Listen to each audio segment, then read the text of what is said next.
नमस्कार.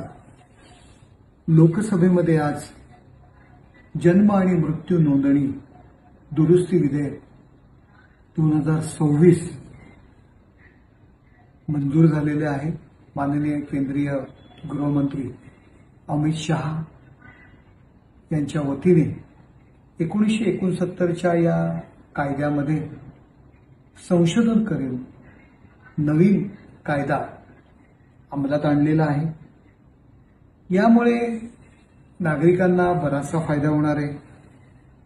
बनावट जन्म मृत्यू प्रमाणपत्रांना आळा बसणार आहे.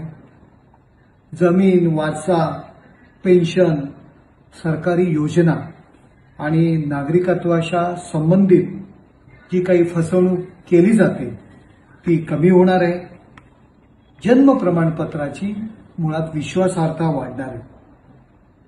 उशिरा होणाऱ्या नोंदींवर न्यायालयीन देखरेख असणार आहे.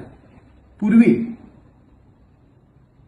2 वर्षापेक्षा जास्त उशिरा होणाऱ्या नोंदणीसाठी जे नियम होते त्यात बदल करून अधिक कठोर नियम यामध्ये केलेले आहेत. जन्म किंवा मृत्यूची घटना ठराविक कालावधीमध्ये नोंदवणे बंधनकारक आहे.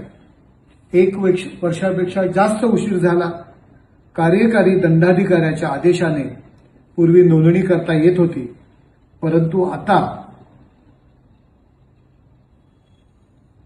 2 वर्षापेक्षा जास्त उशीर झाला तर प्रथम श्रेणी न्यायिक दंडाधिकारी judicial magistrate first class JMFC यांच्या आदेशानंतरच नोंदणी करता येईल.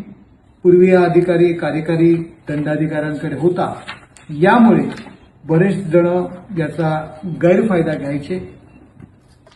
यामुळे आणखी एक फायदा होणार म्हणजे वारसा प्रमाणपत्र मिळवण्यासाठी जे काही जास्त त्रास होतो तो सोपा होणार आहे. बँक खाते विमा दावे पेन्शन बंद करणे किंवा हस्तांतरणाची जी प्रक्रिया आहे ती अधिक विश्वासार्ह होणार आहे आणि बनावट जन्म आणि मृत्यू दाखवून जी काही फसवणूक केली जाते त्यावर आळा बसणार आहे. अशा पद्धतीने हा नवीन कायदा आज मंजूर झालेला आहे. नेहमीप्रमाणे विरोधकांनी गडबड गोंधळ केली, परंतु हा कायदा मंजूर झालेला आहे आणि नागरिकांना याची माहिती व्हावी याकरता सोशल मीडियाद्वारे मी तुम्हाला ही माहिती देत आहे.